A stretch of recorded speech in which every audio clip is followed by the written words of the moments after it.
Potter's Journal, February 2019. What is going on in the studio today? Well, we've got the buckets of new glaze moved in next to the stove to warm them up. These need to be put through a sieve, and I just don't want my hands to freeze doing that, so we got to get this Jugs series started. That's what's not been going on in the studio. 101 jugs. I've been putting this off and putting this off and putting this off, but I guess there's only one way to do it, and that is just clean the bench off and get a clean palette and get started on this. Why have I been putting it off? Well, because the glazing. Okay, this is where everything could go wrong again now that they've been made. This is only about 30 some of the 101 that I'm going to make. And hopefully we will get some more variation in them than this, and some more directions. But okay, the bench is filled. There are no choices now. Got to get to work on the glazing. Oh, glazing. I guess there's I can't put this off any longer. Two of these are new, so I'm not only going to put them, mix them up with the blender. I'm going to put them through a sieve. Let's see. Oh. This one's still powder. Okay, and there's a recipe in here too. I think it's a white Schwarzball. It says cone 4 to 6. For a tan to blue matte, add rutile, which I have. I'm not going to mix this up because this is a full bucket. That's a lot of glaze for me now. I'm going to do some smaller tests and first see exactly what it is, and then find out what it does with the rutile added. I could have two glazes there. The other new glaze, oh, this one's powder too. Oh, I don't believe it. I just warmed these up by the stove. All I had to do is add warm water to them. Okay, well, I still have 3 from last year that will work on the jugs, so I don't think I need to sieve these. I am just going to mix them. Okay, so it's just like an immersion blender, and that reminds me, I've got a lot of pumpkin here this year. It might be time to make some pumpkin soup. So, not an immersion blender, but a paint mixer. I've used it for grout too. This is the next glaze. After going around the bottom and back and forth, it then needs to be mixed up top to bottom.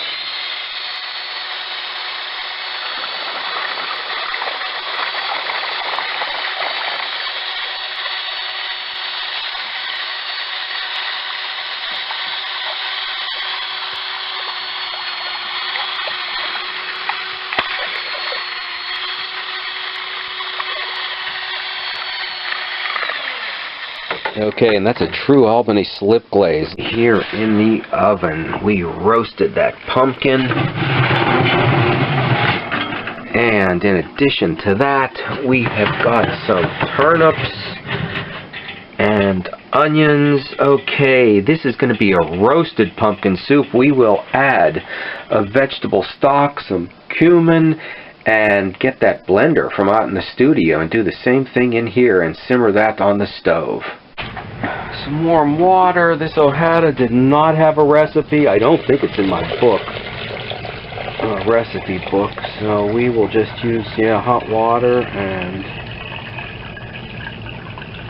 let it sink in and the air bubble out and put it through a sieve.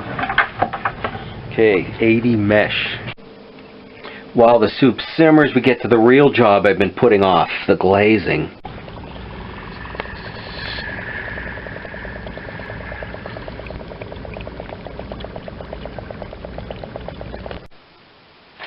So, putting this off, no wonder. So many unforeseen occurrences. Okay, here's something I hadn't thought of. How do you pour the glaze into that little hole? It took me 25 minutes to find a funnel. I don't know when I've used a funnel last.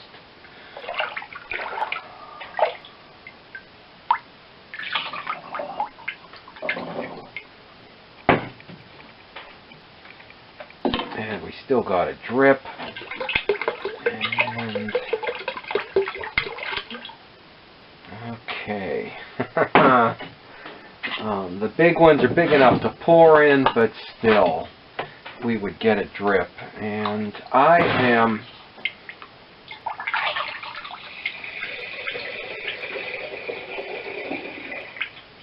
setting this jug down right here every time I'm done, and the bucket is directly over it, so when I'm finished, all the drips that end up on the table I can squeegee right back into the glaze bucket. And I will go, turn this the whole way around and make sure we've got the whole of the inside glazed.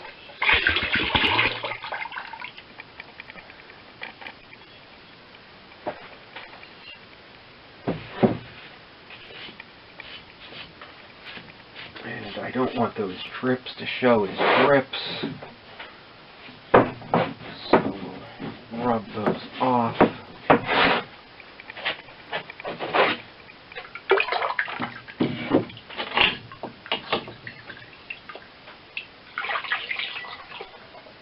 And not too much, I don't want it to come spilling out the side.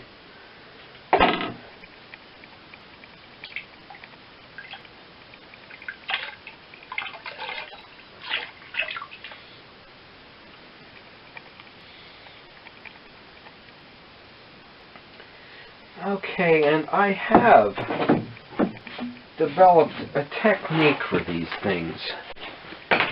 Okay, to keep the white in the eyes and the white in the teeth so the glaze doesn't stick as much, I've been putting water on the white of the teeth and the eyes so I get the glaze to adhere just lightly and not too thick. And I am not waxing the bottom. I want to get a little bit of glaze on there, so I am dipping it in water so that it'll be easier to clean off the bottom. I want to get some thumbprints down here in appropriate places.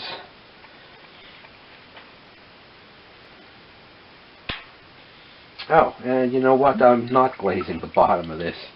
And then another brush, and I lift some of the glaze up off of the eye. So there's just a little bit of glaze, to give it a little bit of gloss, but the white clay for the eyes shows through.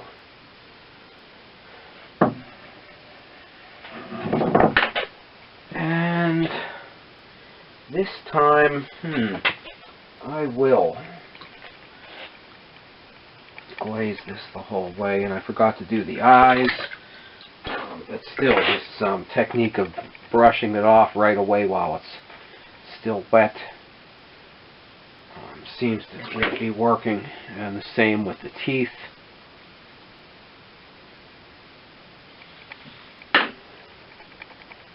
And then the bottom.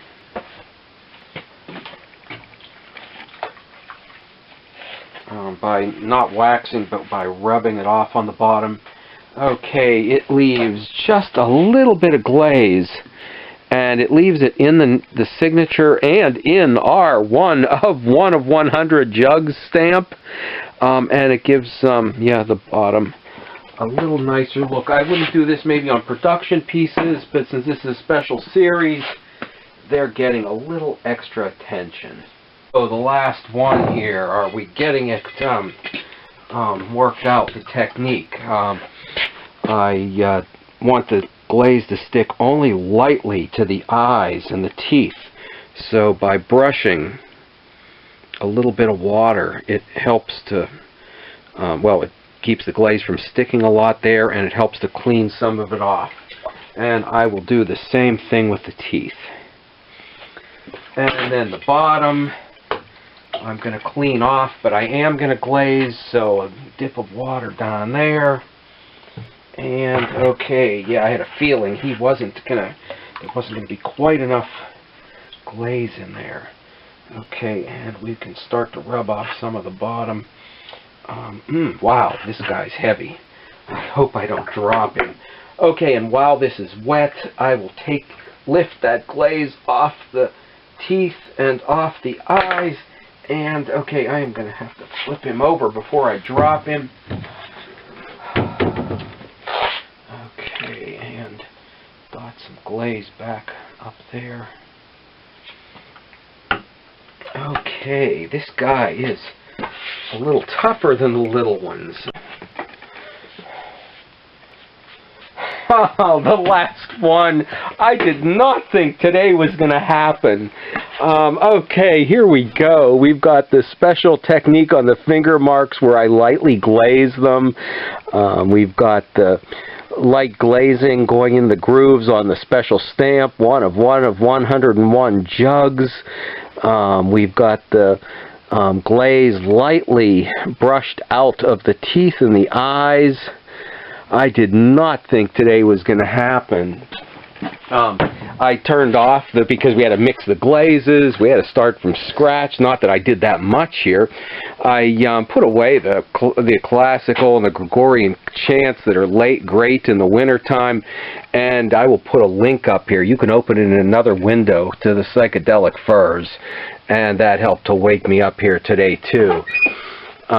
So we've got finally this process started and this series. So the face mugs, there's a lot more jugs back here. These guys are waiting for that magic sea mist glaze that works in so many good combinations. All we got to do now is yeah, get this kiln loaded.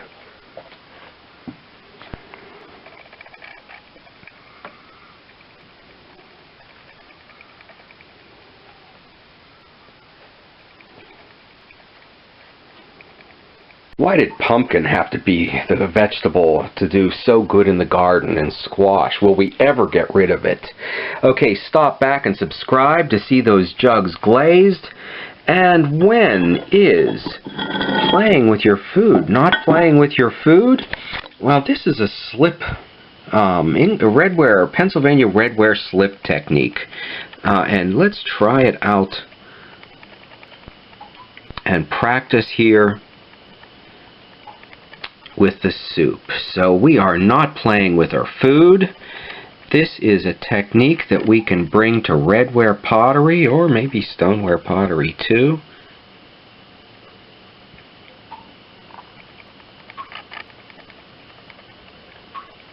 Okay, and the spider web. So this would be done with, yeah, slip on plates or platters with clay. And if we're too nervous to do it there, practice first in the pumpkin soup. Okay, I think this is a, we'll have to say subscribe again moment. Okay, and do stop back. Hopefully we'll get rid of this pumpkin eventually.